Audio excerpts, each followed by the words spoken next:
Assalamualaikum warahmatullahi wabarakatuh. Perkenalkan, nama saya Maulidita Maifada Lesmana dari Prodi Teknik Industri Pertanian Universitas Brawijaya kelas L angkatan 2022 dengan NIM 225107307111068. Kali ini saya akan sedikit menjelaskan mengenai agroindustri.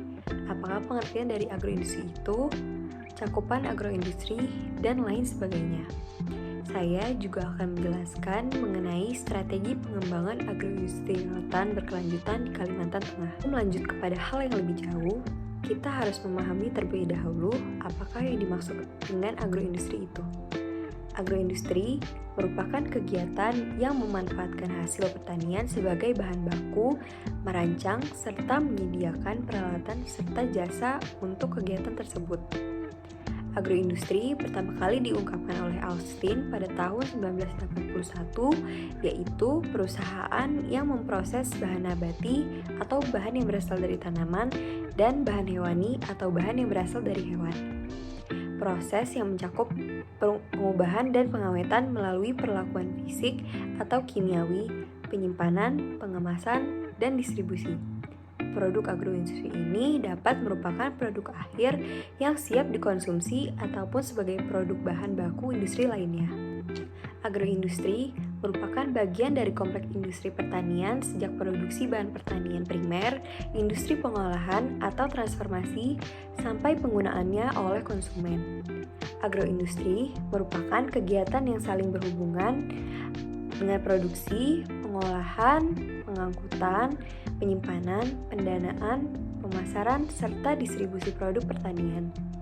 Dari pandangan para pakar sosial ekonomi, agroindustri atau pengolahan hasil pertanian ini merupakan bagian dari 5 subsistem agribisnis yang disepakati, yaitu subsistem penyediaan sarana produksi dan peralatan, usaha tani, pengolahan hasil, pemasaran, sarana, dan pembinaan. Dengan demikian, agroindustri mencakup industri pengolahan hasil pertanian atau IPHP yang dapat dibagi menjadi beberapa bagian sebagai berikut.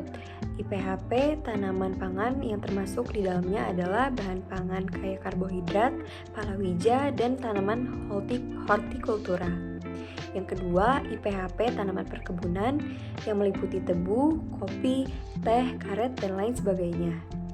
3. IPHP tanaman hasil hutan yang mencakup produk kayu olahan dan non-kayu seperti damar, rotan, tengkawang, dan hasil yang lainnya. 4.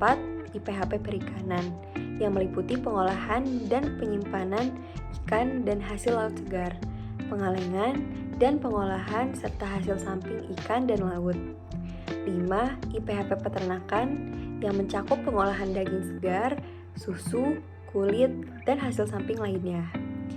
Yang kedua ada industri peralatan dan mesin pertanian atau IPMP yang kemudian dibagi lagi menjadi 2, yaitu IPMP budidaya pertanian yang mencakup alat dan mesin pengolahan dan mesin pengolahan, yaitu sebagai contohnya cangkul, bajak, traktor, dan lain sebagainya. Yang kedua, IPMP pengolahan yang meliputi alat dan mesin pengolahan berbagai komoditas pertanian. Sebagai contohnya adalah mesin perontok gabah, mesin penggilingan padi, dan lain sebagainya. Yang terakhir ada industri jasa sektor pertanian atau IJSP yang kemudian dibagi menjadi 3 kegiatan, yaitu IJSP perdagangan yang mencakup kegiatan pengangkutan, pengemasan, serta penyimpanan baik bahan baku maupun produk hasil produk industri pengolahan pertanian. 2. IJSP konsultasi yang meliputi kegiatan perencanaan, pengolahan, pengawasan, mutu serta evaluasi dan penilaian proyek.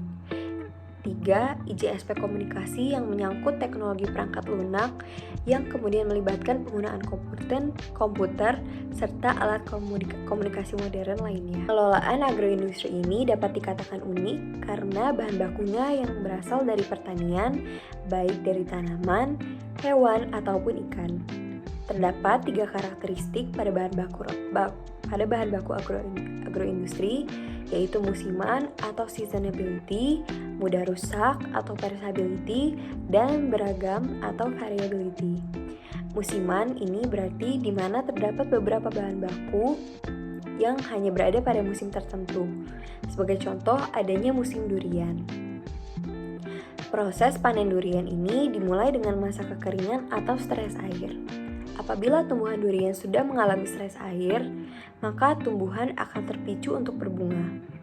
Sementara pada masa berbunga sampai tumbuh buah juga mengalami masa-masa yang tidak mudah, sebab bunga harus mekar lalu diserbuki dengan serangga. Selanjutnya ada karakteristik mudah rusak, yang berarti bahan baku hasil pertanian tersebut mudah rusak akibat adanya reaksi kimia dan terkontaminasi oleh berbagai mikroorganisme yang bersifat merusak. Sedangkan pada karakteristik terakhir, berarti bahan baku tersebut memiliki berbagai variasi atau memiliki keragaman yang banyak. Nah, pertanian sebagai pusatnya, agroindustri ini merupakan sebuah sektor ekonomi yang meliputi semua perusahaan, agen, serta institusi yang menyediakan segala kebutuhan pertanian dan mengambil komoditas dari pertanian untuk kemudian diolah dan distribusikan kepada konsumen.